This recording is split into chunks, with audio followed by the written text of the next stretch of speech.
Hi everyone, Sherry here, and today I have another digital stamp from Jess Crafts Digitals. This is the Delightful Dino Steggy.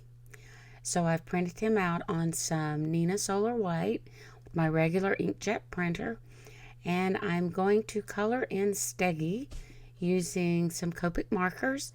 I'm using the YG 93, 95, and 99, and I am going to start out with my lightest color and get a good layer of that down on Steggy, and then I'm going to come in with my 95 and my 99 to start adding a little bit of shading.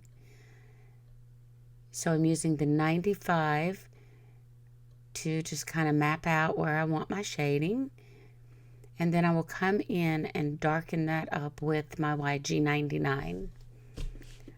I have sped this up quite a bit, so not to bore you with all of the coloring. So I'm going to go in and continue on just adding layers of color back and forth between my darkest, my mid-tone, and my lightest color until I get his main body the color that suits me. One last layer of the YG 93, and I felt like I lost some of the dark, so I came back in and added a little bit more. And I'm going to finish him off one last time. And now I'm going to do his underbody and every other fin on his back. I'm using a YG 03, YG 25, and a YG 17. I really don't know what to call those things on his back. I didn't look that up, but I'm calling them fins. And again, I'm going to do every other one, and I'm going to start with my darkest, the YG 17, and then I will blend that up with my mid-tone, the YG 25, and then with the YG 03 at the very top. Just very simple coloring. And for the alternating fins, I'm going to use some BG markers, BG 11, 13, and 18. Again, I'm starting with my darkest and working up to my lightest. I'm also going to do the little spiky things on his tail. So now you see I have Steggy cut out. I use my brother's skin and cut. And then I have a piece of Nina Solar White that I have stamped a wood grain pattern. And then I just found some random cardstock and pattern paper in my stash that just happened to be cut to the size I needed. And I'm just going to use those on my card, and I actually cut out the sentiment with a banner die, and I did not have a die that was bigger, so for the pattern paper I'm going to end up trimming that down with my scissors. I'm going to try it out for size here, and then I will just take my scissors and banner the ends of the sentiment as well. That will be a little bit later.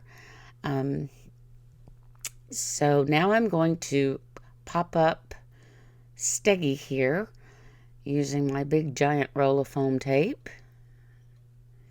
Make sure I have him all covered. And then I will peel off the backing paper. And I will place him down on the card. And I'm going to put him in the on the right side of that teal color cardstock, and get him just where I want him, and then commit and press him down. And now I'm going to place the sentiment in the upper left hand corner of the card, but as I mentioned earlier, I do need to banner that in so it will mimic the actual sentiment. And I'm just trying to follow the lines of the white banner. I'm going to trim off the other end. See how it looks, and then I'm going to use a little bit of Tombow to adhere that down. And I thought this was going to be it for my card, but the more I looked at it, the more I'm like, it's just too plain. It's missing something. So I actually pulled out some, a set from one of my Newton's Nook stamp sets and found this little kitty paw. Hopefully my grandson won't know the difference between the kitty paw and a dinosaur footprint.